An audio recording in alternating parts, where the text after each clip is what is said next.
Hello, moto campers and long distance riders.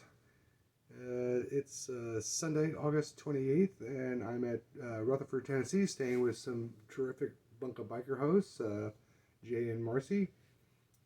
It's been a eventful day and last night. Last night at the campground was like a typical camp out. It wasn't good.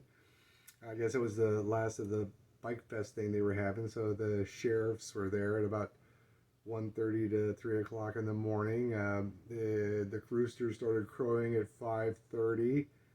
Um, I got a leg cramp, so I didn't really get much sleep for a whole multiple of reasons. Uh, I was up early. I made my cowboy coffee, which actually was pretty good, except for I got a secondary burn on my finger here from the handle. I should have known better and used something, my handkerchief or whatever, to grab it with, but like an idiot. Uh, the people in the site next to me with a fifth wheel camper were making a full boat breakfast: sausage, gravy, eggs, biscuits, grits, yeah, the whole thing. They invited me over. I had a sausage biscuit. That was about it. But they were watching me load up, which was amusing to them, but because there was so much crap on the bike. And it, I really didn't get out of there until like 10:30, and I was planning on hitting 5 sites today. And you know, I told them I was going to be here at about 2, 3 in the afternoon, and it's like 2.5 hours to get here. And so by leaving at 10, it was like, not enough time to go see everything. So I ended up skipping um, the Buford Pusser Home and the Great Restored Greyhound Bus Station and the TV Museum, which I really wanted to see that, the Teapot Collection, and the Davy Crockett's last home in his mother's grave, which turns out that's the only one I got to because that's just right down the road from where my hosts live. So I got here, I got offloaded, and they wanted to go for a short twisty ride through the area to one of the stores, bike meet, where they sell leather goods and all, and meet some of their friends there, which we did. And then we went to a historic place called Skull and Bones. That was kind of interesting. And came back here, had a pork barbecue nacho supper, which was very good. Their dogs are also just crazy about me.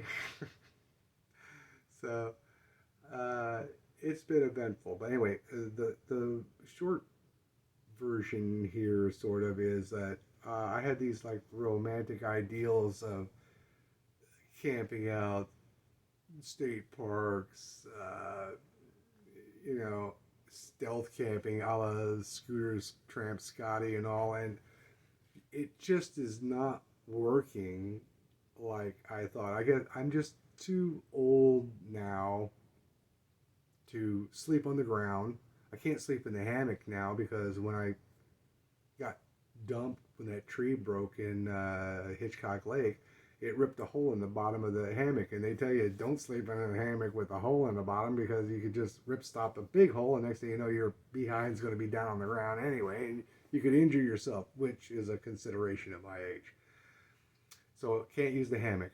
Um, Thinking about, I told Rick about I was gonna like either throw it away or he can have it, or if any of his motorcycle friends camp, they can have it. And turns out his daughter and children, her children, they like to go camping, so he's gonna offer it to them. And then on the flip side, it's uh, anything they don't want, he's willing to ship back to me in St. Augustine, which is how great is that? I mean, I told him, I says, you ship it, you let me, and I find out how much, you let me know how much it is, I'll reimburse you, which is not a big deal.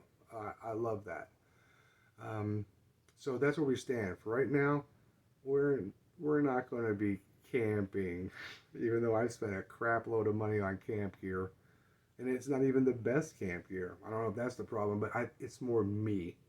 It's like I can't be up on my knees and stuff, rolling, packing stuff up. It's just, I'm just not there anymore.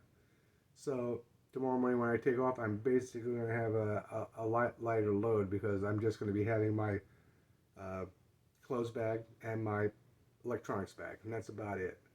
So we're going to take it from there, and we're going to see because now it's going to be either Bunka Biker hosts, God bless them all for their generous hospitality, and hotels.